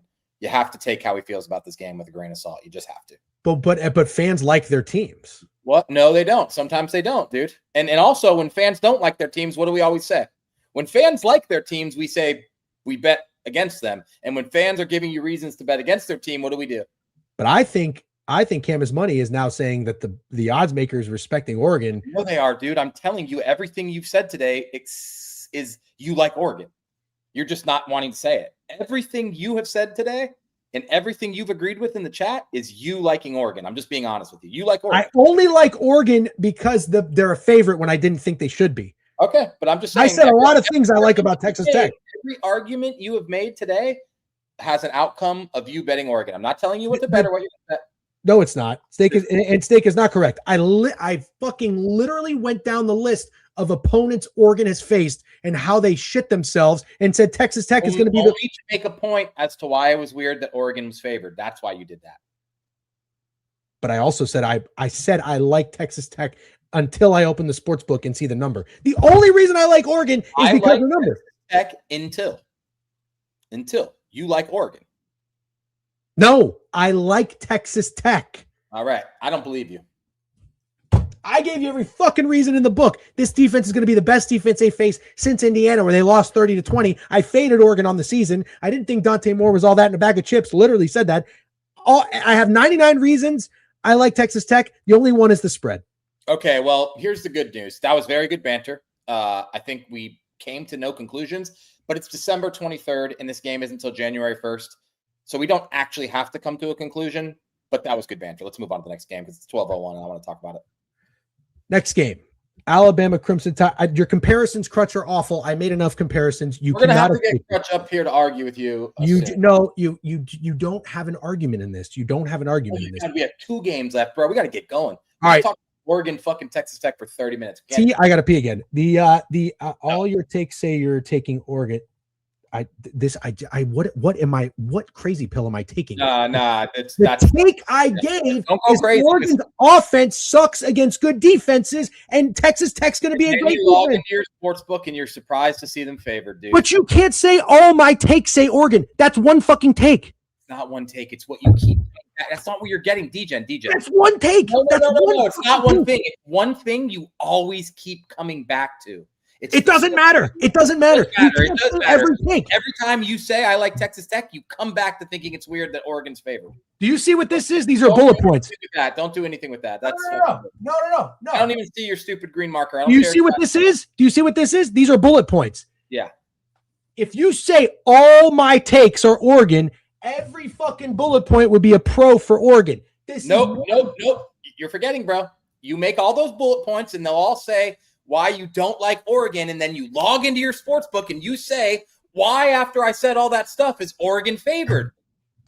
We are saying 2 different things. I like Texas Tech. Texas Tech. Okay, but stop saying stupid shit. All my takes say Oregon. Your chat agrees with me, and also don't say the chat's agreeing with me. The chat's dumb as fuck today. It's the dumbest fucking chat I've ever seen in my life. Ever in my life. You want the Oregon fan to agree with you, and you're clinging onto that. The chat's dumb as shit is crazy. That's disrespectful. God, throw tomatoes. They said all my takes like Oregon. Every take I have likes Texas Tech except the fucking all spread. Your takes come back to it. Yes, they do. That's totally different. This is making my brain melt. Let's talk. Cool. Next game. Let's talk Alabama. Alabama is a 6.5 point dog, plus 104. Indiana's minus 225. Oh my goodness. That seems a little short. Maybe it shouldn't be. Oh, my God. Please stop it. Indiana, 6.5 point favorites to beat Alabama. Total is 48.5. Is this where I start my hate watching Alabama? I would love for you to do it. I think I'm going to do it. Yeah. I think I'm going to do it. Snowman better. You got a game here where Alabama plays Indiana in a college football playoff game, and they are a touchdown underdog on a neutral. If I would have told you that 3 years ago, you would have said to stay off the meth. You would have wanted me checked into a fucking home. You'd say, let's get you to bed, Grandpa. Indiana will never be fucking favored by 7 points on a neutral. And then you got another game with a team from the SEC, Ole Miss, whose quarterback got injured last week and is without their coach. And they're 6.5-point dogs to Georgia, who's finally getting respect, who just blasted Alabama. And you're telling me one of these dogs won't be super trendy and one of them won't? Because Alabama will be a fucking trendy dog, dude. Alabama will be a trendy dog, and there's going to be a lot of people trying to press Alabama money line because Indiana doesn't belong here, right? Because they're Indiana. And they can't be for real. They can't be 7-point favorites. They're going to dog walk Alabama. They're so much better. They're so much better. And if the name wasn't Indiana, the basketball school, and the name on the other side of the field wasn't the best college football team of literally all time, people wouldn't think this way. Indiana is going to dog walk Alabama. They are much better. They are much better. Indiana by a billy. Oh, I hate when you say that. Might as well say plus Chicky. Listen, I love you to death.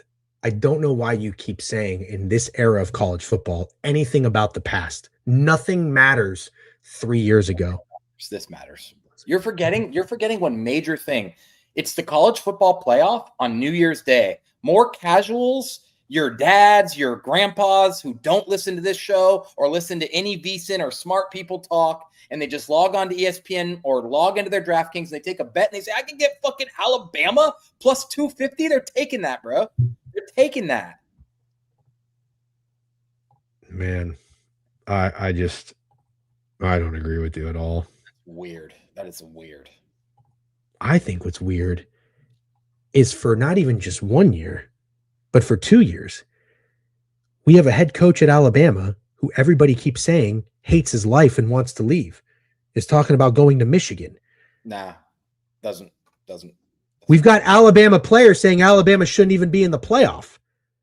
Too late. That all got put to rest last night when they overcame a 17-0 deficit on the road and dominated the rest of that football game. All of that was put to rest. Hasn't been a peep since it was put to rest. Let me ask you a question, and I don't rarely do this, but or I don't often do this. Leading up into that Oklahoma-Alabama point, true or false, you started to realize that everybody was betting on Oklahoma. Yes. But what happened? I thought everybody, their grandpappies loved Alabama.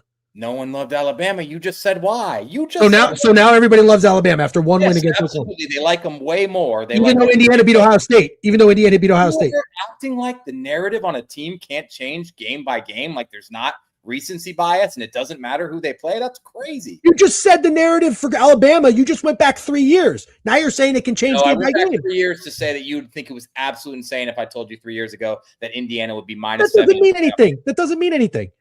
It means everything, dude. It means everything because it's not a mid-major game on a Tuesday at noon that has a $20,000 handle. Everybody's going to be betting this game. Everybody's going to be betting this game. DJ, forgetting this is a week-to-week league. Brother, I am literally telling you this is a week-to-week You're not, league. though, because you're totally trying to talk about the Alabama narrative from last week, and it's going to cost you money because the narrative has changed now. They dominated the college football playoff game in Norman, Oklahoma. And yes, we know John Mateer sucks and Oklahoma's a choking-ass school, but everyone considers that to be a really, really impressive win. Okay, so just so Only I understand. smart people are taking Indiana minus 7, and if you take Alabama plus 7, you're an idiot. Sorry if I sound like crabs. If you bet Alabama here, I think you're an idiot and you don't know ball. I think quite the contrary. I think if you walk into a bar and you ask 10 guys or girls, be your worst take of all time. 10 guys if they're betting Indiana or Alabama at the bar, no shot. Did you pull up the splits already? We did last splits we just did had $29,000. This means absolutely nothing. And no, I don't have them up. I'll pull them up. Let's see, you're not gonna. I don't think people are going to be betting Alabama here. I don't. DJ lost his fat. You guys are absolutely crazy. By the way, a lot of people were saying, I don't think we're going to get points in Alabama, Oklahoma. Didn't like that too. DJ, hang him up, brother. What are we talking about here? Has lost his mind? We're talking about the brand of Alabama from the days of Nick Saban means that they're going to be a trendy dog against an Indiana team that just won the conference championship. I'm shocked you don't see it. You just said it's a week-to-week league. Maybe your glasses aren't working. All right, but hold on. You're only making the week-to-week argument for one team. Are completely split on the spread, by the way. Indiana beat Ohio State, and they have the Heisman quarterback. We're not going to talk about that. Brother, don't forget the narrative on that Ohio State game. Do not forget that nobody thought that game mattered. And then the second Indiana won, what did everybody say? Oh, it doesn't matter. Watch, if they play in Ohio State in the championship, they're going to get fucking killed when the game matters. But this game didn't matter at all because Indiana won, and you could argue they have a tougher path to the playoff because they have to play Alabama and fucking Ohio State gets to play Miami. That's the truth. You're forgetting. There's so many narratives you're just leaving out. Everybody said that after the Indiana game because no one respects Indiana. That's why.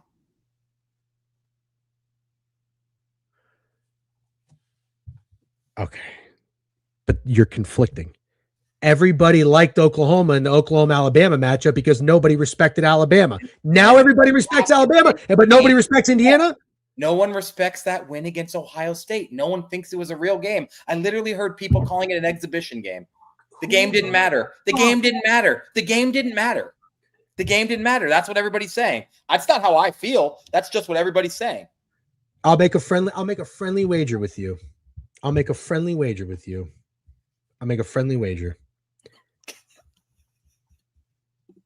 Just as a coworker who has an extra chromosome. OU was not public. What was Trent and Mikey overs on? No, they were, but thank you. Remember another thing. But remember the chat. Remember the chat knows ball, right? Nope. Another thing you have to remember is OU was sharp. That's what they were. They were sharp and square. They were sharp and square. Exactly. Just let me finish. They became so sharp that they became public. That's what happened to OU. They went dog to fave, and they were so sharp they became public. I don't think you're going to get much. I don't think you're going to get what you're looking for as far as help on betting this Indiana-Alabama game from that Oklahoma-Alabama game. I really don't. Here's what's going to happen. I'm going to hate watch and hate bet Alabama. I'm going to take Indiana. This time I don't care. Okay. But I'm telling you right now, do you want to make a friendly wager? Yes. Love it. The people we follow on Twitter are going to be on Indiana. Cool. The people Trent will be on Indiana all the time. People we follow on Twitter are right all the time. I know that, but my point is, I don't think your average person is going to be sacking up with Alabama. Okay, well, we'll definitely monitor that over the next 9 days. It'll be exciting. I'm very excited about it now, especially with this banter. I'm extra excited to talk about it. But yeah, I'm on Indiana. You can't talk me off. I'm on Indiana. Okay. I'll admit that that's not an insane take or the worst take. That's the fucking take I'm trying to make, brother. That's the take I'm trying to make. We got potential Oklahoma 2.0 here. But you're saying everybody respects Alabama all of a sudden. I don't think that works like that, where it happened to Alabama last week and you think it's going to happen again this week. I don't think so. So I'll say I disagree. All right. I actually think that this would be very fun. Where did that comment go? We should go to a bar and ask 10 people, Indiana or Oklahoma. Well, you're leaving, so we can't do that, but that'd be fun. Yeah. You know what I always say is a good barometer? My Instagram story. Okay. Remember how we always used to do that? My Instagram stories are good because, it's not like it's just random people. Yeah. Okay. No, it's very fun to think about. But my bet in this game is going to be Alabama. I'm sorry. Cut.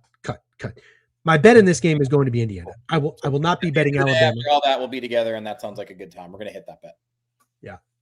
All right, let's roll through this next game. Even though I really like it, but I'm gonna I think you'll probably be with me, but I don't know.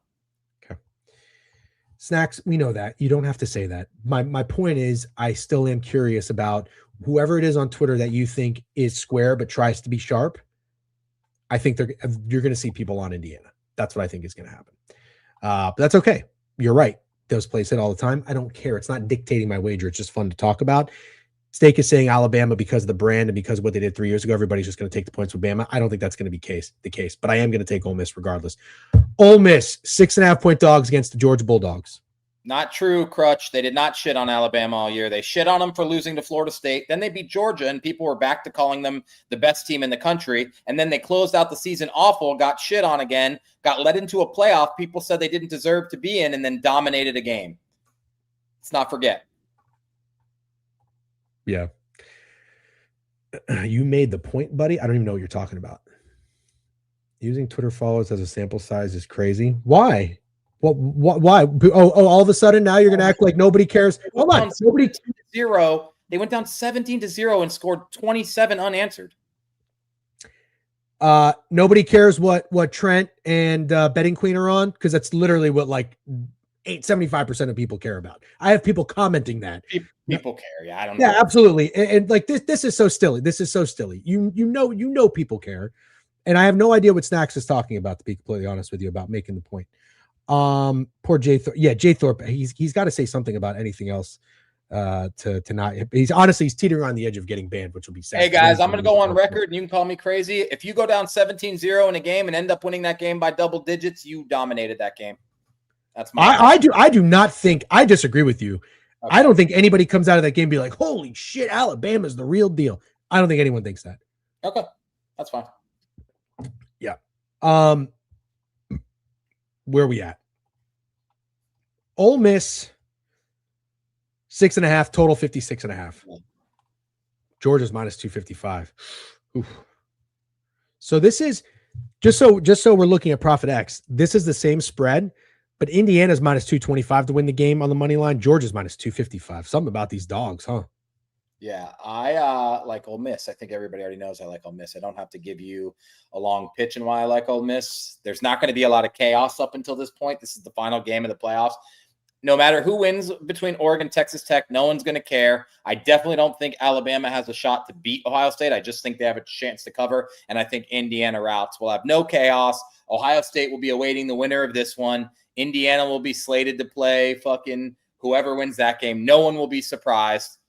Ole Miss is the chaos. Ole Miss is the chaos. And they're going to be the most fun story in this playoffs because they lost their coach in a crazy way, regardless of whether or not he made the right decision. Totally fine with how everyone feels about it. Either way, this is the team to root for. They're the most fun story. Trinidad Chambliss got banged up in that game. I think he's fine. They absolutely have the offense required to keep up with Georgia. They are going to need to score a ton because they're probably not stopping Georgia. But yeah, I'm on Ole Miss spread. I'm on Ole Miss money line. I think Ole Miss wins this game. Agree with you, Miles. Georgia by cream pie. Yeah, Kirby would not lose blindfolded to a nobody coach. Wow. As a Georgia investor, this game terrifies me. Am I allowed to hedge, or will I be called a hypocrite again? No, it's not the same at all because you're not. This has nothing to do with where your pride and joy is. I think every Tulane player got hurt 3 times. They were physical as hell. Yeah, listen, in the recap of that game, I told you how impressed I was with that Ole Miss defense. Equally as impressed with Georgia's defense against Alabama. Under? No. Really? I get why you're saying it. I once again, I do think your side is the contrarian side, but no, I don't think so. But I get why you like it. Wasn't it 41-33 last game? All I remember watching this game at a bar was seeing Ole Miss score, I believe, on their first 5 possessions of the game. Yeah. I want you to be right. I want chaos, and from all these teams, I want it to come from Ole Miss. I do not want Alabama to win this game against Indiana. Do not. By far. I have an Alabama natty ticket, and I don't want them to win. That's how crazy it is. Yeah, that's funny. I would love Miami to advance, but my number one, like, in my heart, chaos play, I want Ole Miss to win. I think that would be awesome. I'm kind of sick of Georgia. No offense, just kind of sick of them. Don't really even think they look all that great to me. But they've got guys. They've got a few guys. Am I the biggest Gunnar Stockton fan? Not necessarily. Far from a hater. But I love the way Kirby got their defense to respond against Alabama. I mean, they really should have shut out Alabama if it wasn't for 2 penalties on that drive. They scored the early touchdown of the game. And I loved what I saw from Ole Miss's defense. I think Lacey is going to have a good game. He's going to get some like hard fought. Go ahead. What? Sorry, someone in the chat said something that's part. You got to hold on to the chat for a second. Okay, but it's relevant. Let me finish my rant. And then finish. Don't stop for me then. Okay, well, it's hard when you go like this. Sorry, keep going. The chat can wait. It's not going anywhere. I think this is going to be a dog fight, no pun intended. Dog fight. After Ole Miss just had it easy in a rematch against Tulane, and Georgia just got up and pissed off against Alabama, this is going to be a literal dog fight, and I think the under might be my favorite bet of the weekend, under 56.5. Okay, I like it, and I'll tell you why. I'm sorry for not giving this person a shout. I don't know exactly who brought up that Georgia defensively dominated the end of that game, but it's a very good point that needs to be talked about. The last 3 possessions for Ole Miss were 3 plays, 0 yards, punt. 3 plays, 1 yard punt. 3 plays, 12-yard punt. The last 3 drives for Georgia were touchdown 75 yards, touchdown 67 yards, and a 65-yard drive for a field goal. So I still like Ole Miss, but I think that needs to be mentioned. Ole Miss is going to have to do something about that because somebody on Georgia, somebody coaching for Georgia figured out something about Ole Miss in that fourth quarter, or too big of a game for Ole Miss and the pressure got to him. I don't know. Maybe it was Lane Kiffin's bum ass. I don't know. But give me Ole Miss. Yep. DJ, why does everybody keep freaking out, by the way? Yeah, the stream has been incredible. I get so annoyed when people, what do you want us to do? You want us to sit here and just like monotone? Yes. We're fine. We're having fun talking sports. We're just having some emotion and some passion going into it. Will you guys fucking relax? Jesus. You guys can't. I can't believe there's just not one person in the chat that isn't with me. That would be so cool to see this team beat Georgia without Lane Kiffin. Like, that would be so cool. Nobody agrees? I didn't really think so. I thought everyone was saying I was crazy and that they're, I don't know. I don't see anyone fucking agreeing with me. The passion is noticed. That's all we do. Kiffin's with me. That's a good person to be with you. We'll shoot him up to Bulldog. Okay, I got some people. As a Georgia fan, a lot of young players on this team, and they continue to improve week to week. Obviously biased that I think they'll be better, but the line is definitely scary to me. Yeah, it's hard. It's hard to not acknowledge that Georgia has gotten better. I think if you don't acknowledge that, you're an idiot. Yeah. They've been dominant. But that makes, and they dominated Alabama. That makes me scared to put money against them. Totally fine. I understand why. I completely understand why. I said I was terrified as a Georgia investor. Yeah, I think that's very legitimate to be terrified. I think in a way Ole Miss feels like they're playing with house money, right? Yeah. Yes, Snacks. You guys can be as aggressive as you want. We actually don't care. No, but that's weird. You always the Steak takes the chat side 95% of the time. Well, yeah, that's true. I would love to see Ole Miss win. We are dumb as fuck anyway. That's right. We're dumb too.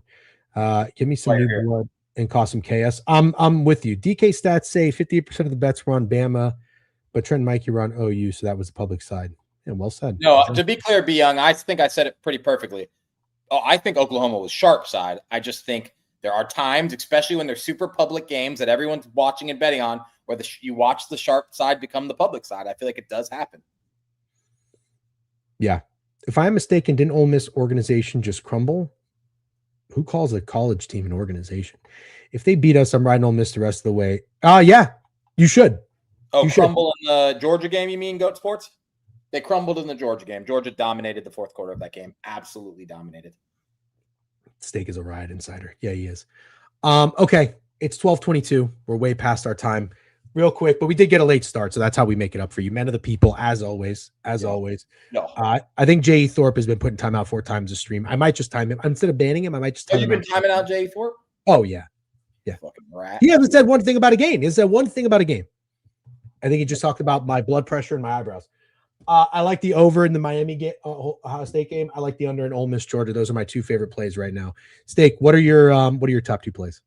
Ole Miss and Indiana, baby. Ole Miss and Indiana. Let's go. All right. Let's fucking go. All right, guys. Fun stream. Great stream. Enjoy the rest of your day. Have a great Christmas. Merry Christmas. Did we win the battle on Christmas? Steak? Happy Hanukkah. Happy holidays. When does Hanukkah end, by the way? How many days is it? Over. Hanukkah's over. Everyone can stop saying it, but I appreciate anyone who was thoughtful enough to wish me a happy Hanukkah. It's very nice. All right. Well, congratulations. And again, as always, everybody, you are welcome. And we know what the crowd says. The crowd says, thank you, Steak and DJ, for bringing it today. Going out with a bang. Going into college football playoff next week, which I guess we will be streaming, so we can talk about it again. We didn't talk about these bowl games that are playing today, Steak. Do you like anything? No, I don't. I'll get in the lab after this, which is funny to say since the show is called The Board Review, but I'm going to get in the lab. Don't worry. All right, everybody have a great day. We'll see you later. Goodbye. Bye.